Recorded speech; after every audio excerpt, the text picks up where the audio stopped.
las 6 de la mañana, 33 minutos. No hay duda que don Luis Amador va a ser noticia durante todo este día, seguramente durante todos estos días y seguramente durante días más si el tema político sigue desarrollándose. Hoy a las 2 de la tarde precisamente vamos a hablar de este tema de político a nivel nacional, del panorama que hay actualmente y lógico que tenemos que hablar del caso de la Unidad Social Cristiana y lo que ha pasado con don Luis Amador. Pero es que hoy, Ángelo, como lo hemos informado desde muy temprano, el exministro de Transportes ha sido convocado a la Fiscalía y eso será a las 9 de la mañana. Según la información que ha trascendido, será a las 9 de la mañana que el señor Luis Amador se tenga que presentar ante la Fiscalía Adjunta de Probidad, Transparencia y Anticorrupción para dar detalles de lo que fue ese cartel licitatorio por el que está siendo cuestionado, que fue supuestamente elaborado a la medida de la empresa MECO para que se hiciera los arreglos en la pista de aterrizaje del aeropuerto Daniel Oduber Quirós en Liberia y una contratación de emergencia de unos $40 millones, aduciendo que la pista había sido dañada por la tormenta tropical Bonnie en aquella época. Las 6:35 minutos, el abogado de don Luis Amador es el licenciado Gerardo Huertas, a quien le agradecemos muchísimo que haya aceptado esta invitación nuestra esta mañana. Qué gusto tenerlo, licenciado. ¿Cómo amaneció? ¿Cómo va todo? Buenos días, ¿cómo están? Un gusto saludarlos. El gusto es de nosotros. Bueno, licenciado, primera pregunta, obviamente don Luis ya llegó. Correcto, don Luis ya está acá, tenemos cita a las 9 de la mañana en la Fiscalía General, en realidad no es en la Fiscalía de Probidad, sino en la Fiscalía General, para rendir la declaración indagatoria. Importante aclarar que esto fue una cita pedida por la propia defensa, o sea, pedida por Luis, no fue que él fue requerido por la Fiscalía, sino que nosotros solicitamos una cita para que él pudiera acudir a rendir la declaración indagatoria, porque él es el más interesado en aclarar todo este caso. El imputado en un proceso penal puede declarar no solo cuando es llamado por la Fiscalía, sino en cualquier momento que quiera hacerlo y que lo considere oportuno, y fue en esa condición que, buscando ejercer su defensa material, don Luis, a través de la defensa, solicitamos esta cita para poder rendir una amplia declaración que pretende render el día de hoy, dando insumos de toda su participación en lo que tiene que ver con el aeropuerto Daniel Oduber. Ajá. Una cosa es aquí frente a la Fiscalía y otra es ante la Asamblea. ¿Ante la Asamblea cuándo es? Ante la Asamblea todavía está discutiéndose la fecha. Él había pedido inclusive que se adelantara la fecha para poder acudir, pero todavía estamos a espera, o sea, todavía no tenemos claridad en cuanto a esa fecha. O sea, la razón de la coordinación de este viaje fue precisamente la cita que solicitamos para la indagatoria en la Fiscalía, en el contexto de la causa penal. O sea, ayer alguien escribió que seguramente sería el lunes, eso no está confirmado, ¿verdad? El lunes estaba buscándose hacer la cita y pues estamos todavía valorando esa confirmación, correcto. Bueno, ahora, ¿qué es lo que él va a alegar? ¿Qué es lo que tiene que explicarle a la Fiscalía? Y si pudiéramos, además, licenciado, en términos muy, muy cercanos a la gente, entender todo este proceso para no enredarnos en términos jurídicos. ¿Por qué él tiene que responder y qué es lo que tiene que aclarar? Sí, bueno, vamos a ver, este acto, la declaración indagatoria, es el primer contacto que tiene el imputado con el proceso penal, es el primer momento en donde tiene la oportunidad de ejercer su defensa, de dar su versión de los hechos, de ofrecer prueba, y bueno, don Luis tiene también el derecho tanto de declarar como de abstenerse de declarar. Él tiene todo el interés de declarar y de explicar las circunstancias. Él tiene una muy amplia declaración que pretende rendir ante la Fiscalía para explicar este panorama. A ver, yo no les puedo, como ustedes saben, dar insumos o detalles del fondo de lo que él va a declarar por ser un caso ya judicializado y por estar en etapa de investigación, pues rige lo que se llama la privacidad de las actuaciones, que significa que es solo ante las autoridades, ante la Fiscalía, que podemos exponer ahí los elementos y por respeto a la investigación que se está llevando a cabo. Lo que le puedo decir en términos generales es que él pretende explicar hasta dónde llega su intervención en el tema del arreglo del aeropuerto Daniel Oduber, quiénes son o cuál es la institución que establece el nexo causal entre los daños de la pista de aterrizaje, entre el deterioro de la pista y la tormenta tropical Bonnie, porque no es Luis Amador el que establece ese nexo causal para efectos de incluir el Cantón de Liberia en el decreto. Eso es importante, que se ha dado a entender que él estableció eso y no es así. Y de esas circunstancias él va a aclarar un poco. Y también lo que tiene que ver con quiénes son los que diseñan el plan de inversión para la contratación de la empresa que finalmente se adjudicó el arreglo de la pista de aterrizaje, que tampoco es Luis Amador en ese entonces como ministro quien se encarga de eso, ¿verdad? Quien diseña el plan de inversión. Tampoco es así, y de eso se pueden dar bastantes insumos. Llevamos una amplia cantidad de pruebas para explicar todas estas circunstancias. Ya los detalles de fondo de quiénes son las personas y hasta dónde llega la intervención, pues eso es propio de la indagatoria, ¿verdad? No podría adelantar esos detalles, pero esa es la idea de esta declaración: ejercer esa defensa, dar toda su versión de los hechos, y definitivamente lo que estamos convencidos es de que, teniendo la Fiscalía todos estos insumos, tendrá los elementos para terminar de confirmar que aquí no hay delito alguno que perseguir, y aquí no existe delito alguno que atribuirle a don Luis Amador. Don Gerardo, ¿y cómo se encuentra don Luis a esta hora de la mañana? ¿Ya ha conversado con él? ¿Pudo conversar con él el día de ayer? ¿Cómo se encuentra de ánimo para afrontar esta primera etapa?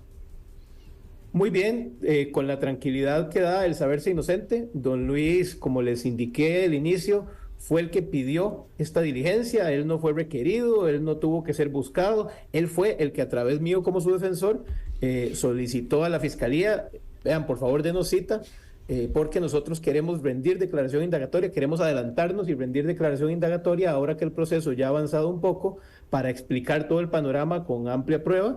Y la Fiscalía, pues cumpliendo con ese deber, nos da la cita. Entonces, como le digo, más bien es una diligencia que nosotros estábamos esperando, que don Luis quería hacer, dar esta declaración tan pronto como fuera posible y coordinar viajar a Costa Rica para esos efectos. Entonces, en ese sentido, él está pues tranquilo. Claro, a ver, licenciado, por la explicación que se nos está dando y respetando que en efecto hay muchas cosas que no se puedan hablar porque pues hacen parte de toda la justificación que él va a dar ante la Fiscalía. Sin embargo, cuando se busca señalar que otra persona u otra entidad es la que termina adjudicando la contratación, siendo el ministro, es muy difícil que el ministro se desmonte de la responsabilidad, si no jurídica, por lo menos política, de que siendo ministro tiene que asumir esas responsabilidades. Bueno, es que en primer término, en materia penal, las responsabilidades son individuales y personalísimas. No cabe lo que se llama responsabilidad objetiva. Entonces, sí debe indicarse cada persona encargada de cada trámite, ¿verdad? En segundo término, sí es lo cierto que hay un principio de delegación.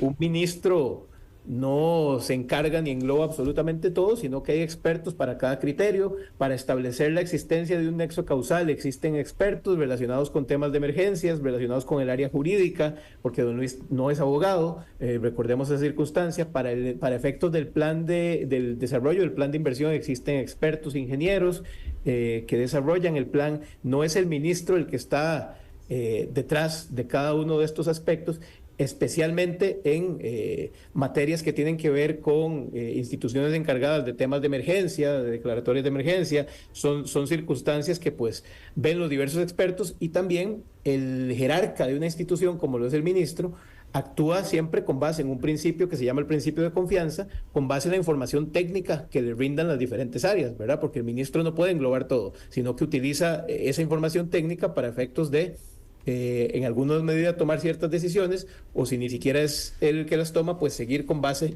en la información que le dieron, ¿verdad? Entonces, eso es parte de lo que aquí se va a detallar en el desarrollo de la indagatoria. Si este panorama era claro para él, ¿por qué el exilio? Bueno, es que ahí es importante aclarar, él, como ya dijo cuando se fue del país, él se fue a trabajar, ¿verdad? Él se fue a la Universidad de Concordia, en donde tenía que trabajar. Él tenía un trabajo como docente que siempre ha tenido desde el 2010 en la Universidad de Concordia, el cual estaba congelado en razón de su cargo como ministro, que originalmente del 2022 al 2026. En el momento en que él es destituido intempestivamente, sorpresivamente, para él en ese momento pues tiene que volver a su trabajo, porque el congelamiento se levanta por haberse extinguido la causa de ese congelamiento. Entonces, si él no volvía de inmediato a su trabajo en la Universidad de Concordia, que es en este momento su único medio de subsistencia y para hacer frente a sus obligaciones, pues perdía ese trabajo, ¿verdad? Así de sencillo, Claro. perdía el trabajo de no volver. Entonces, no es un tema de que él salió huyendo de nada, ni mucho menos. Si, como les estoy diciendo, él fue el que pidió esta cita para venir a dar la cara, para venir a dar estas explicaciones, pero sencillamente él tenía que ir a Canadá a cumplir con ese rol Ah, docente, a volver a ese trabajo, y fue por eso que se fue, pero siempre con la intención, que ustedes conocen, inclusive desde el primer momento en que él se dio cuenta de la existencia de este proceso, que fue literalmente en el aeropuerto, cuando le decomisan aparatos electrónicos, porque antes de eso ni siquiera sabía de ningún proceso en contra de él. Lo primero que hizo fue apersonar abogado. Él tenía que ir a trabajar, pero me claro. apersoné a causa en defensa de sus intereses para estar vinculados al proceso y poder acudir en el momento que lo llamaran o antes, si él decidiera declarar antes, como estamos haciendo en este momento, ¿verdad? Finalmente, licenciado, ¿cuánto pesa? A ver, esto es una pregunta de ignorancia absoluta en el tema jurídico y me perdona hacerla así, Ok. pero ¿cuánto pesa el hecho de que el presidente lo hubiera destituido de manera tan fulminante, casi que señalándolo como responsable? Eso en el proceso como tal se puede alegar, no sé, porque si lo sacan del ministerio de esa manera, desde el Ejecutivo asumen que él tiene una responsabilidad por lo que pasó con esa acusación de esos 40 millones de dólares, la afectación que en su momento se habló de lo que pasó con Boni, etcétera, etcétera. Lo sacan de esa manera y él se va del país. ¿Eso no pesa? No, para efectos jurídicos, bueno, vamos a ver, la destitución es una destitución que, ya lo ha dicho don Luis, nosotros consideramos absolutamente intempestiva y arbitraria. Las razones de eso se darán en el proceso. Hay temas de fondo que no puedo adelantar por esta vía, pero sí le puedo decir que sí tenemos, o sea, las razones relacionadas a eso y lo que consideramos de esa destitución se explicarán en el proceso, pero a nivel jurídico no cambian la realidad técnica, que es que no existe aquí ningún dato falso insertado dado por don Luis como para hablar de una falsedad ideológica, que es lo que se pretende achacar en la denuncia relacionada con el aeropuerto, que a él se le imputa. Entonces, al fin de cuentas, pues esas son las explicaciones que ahí daremos. El acto político como tal de destituirlo, pues es un acto político que se da dentro de ese marco, pero que no tiene influencia jurídica Y en la entonces, realidad que pueda existir de si puede haber o no delito, pero ¿verdad? licenciado, no entendí. Sí, ¿Por qué se utiliza un acto político en este proceso?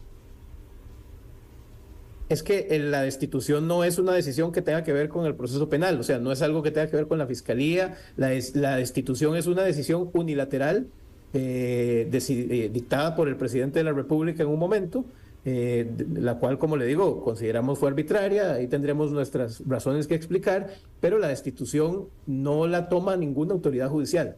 O sea, no se toma con base en un análisis de prueba, con base en un análisis investigativo, simplemente es un acto realizado unilateralmente por una única persona, ¿verdad? Que eso no influye en la decisión, que es una valoración técnica de si existe o no delito, ¿verdad? Son dos valoraciones totalmente Es distintas. que se lo pregunto porque usted mismo lo dijo, pero y además usted dice, no les puedo decir, adelantar de qué es lo que se va a alegar, pero me llamó la atención que en un acto político, la destitución como tal, que fue decisión del presidente, vaya en algún momento a ser argumento dentro de la defensa de él.